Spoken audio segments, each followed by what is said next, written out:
Well, locally, lawmakers are working to strengthen abortion rights in New York if Roe v. Wade is overturned by the Supreme Court. Joining us tonight is one of those lawmakers, Queens Assembly member Jessica González-Rojas. Assembly member, good to have you with us tonight.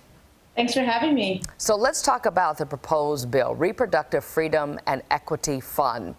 So what would the funds provide and who would be eligible for the grants?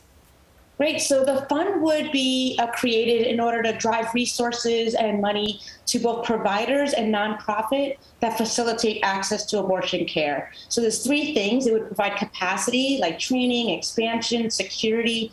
It would provide money for uncompensated care for people without insurance or underinsured, making sure folks like immigrants are eligible. And then it would also offer practical support, things like travel, hotel costs, and abortion doula, right? To make sure that we're providing the full sets of resources so that people can get the abortion care they need when coming from hostile states. I've heard you estimate that 190,000 to 200,000 women living out of state could possibly travel to New York to get an abortion.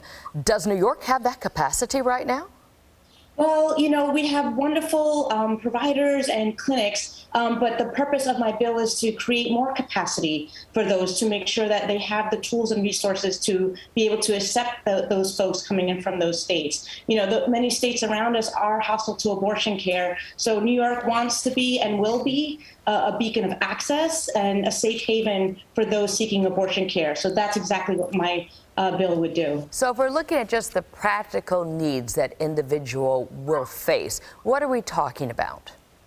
It's everything from travel, hotel, childcare. I want to acknowledge that most people who get abortion care are already parents. So they will need childcare as well. Again, an abortion doula, any of those needs to make sure that they can leave their home state and be welcomed into New York and get that care without any barriers. How much of the onus will fall on New York taxpayers?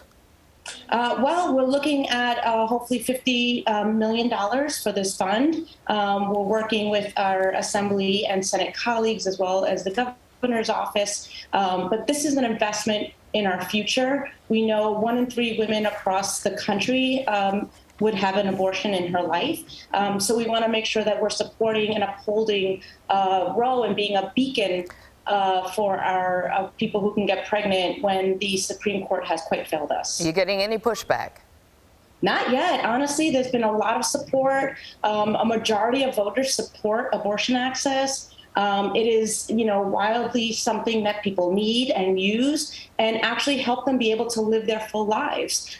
So this is something I've been working on for decades. I used to run the National Latina Institute for Reproductive Health, and it's something I know is part of healthcare.